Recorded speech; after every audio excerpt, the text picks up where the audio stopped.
Hey everyone, I hope you're well. I wanted to talk a bit about setting yourself up for success as well as your dog. So, before a walk, making sure everything's ready. So, having treats in the treat pouch, your long lead ready, a squeaky toy, and just leaving all this stuff outside the door in a closed box that you can easily access and grab. Also, in areas where your dog behaves in a non-ideal way, so perhaps by the kitchen counter, maybe they're counter surfing and jumping up, having little lockbox containers so you can reward them for calm behavior around the surfaces. So if they're not jumping up, remembering to reward that behavior, the behavior that you like. If your dog's digging in the garden, then giving them something to do. Maybe a ball pit full of balls so they can scratch and search for the balls without digging up your garden.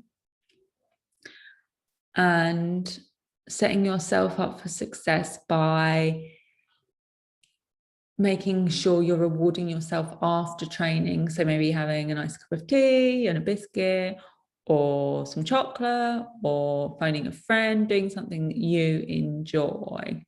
Also, doing training while you're waiting for something else to happen will help build up a habit in your brain.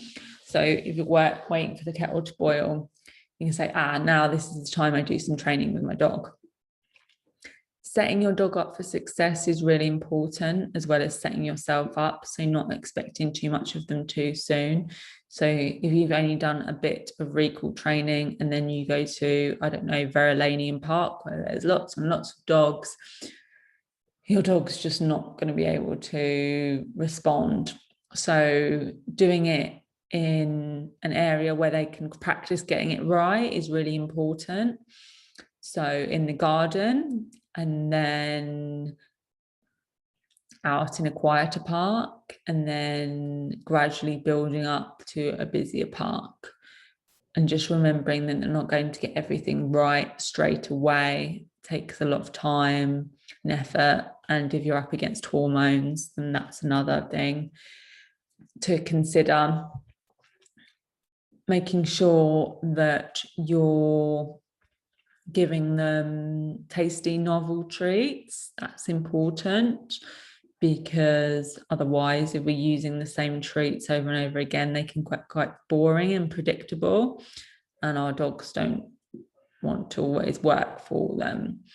So they're my main 3 tips.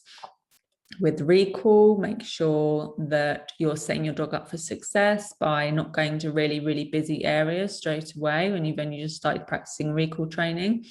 When you want to get some training done, then building an association in your brain by doing the training while you're waiting for something else to happen, i.e. waiting for the kettle to boil.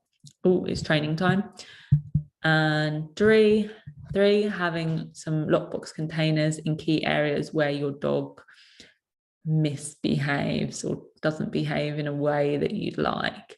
So you can easily capture behavior that you do like and reward them for that, because what gets rewarded gets repeated.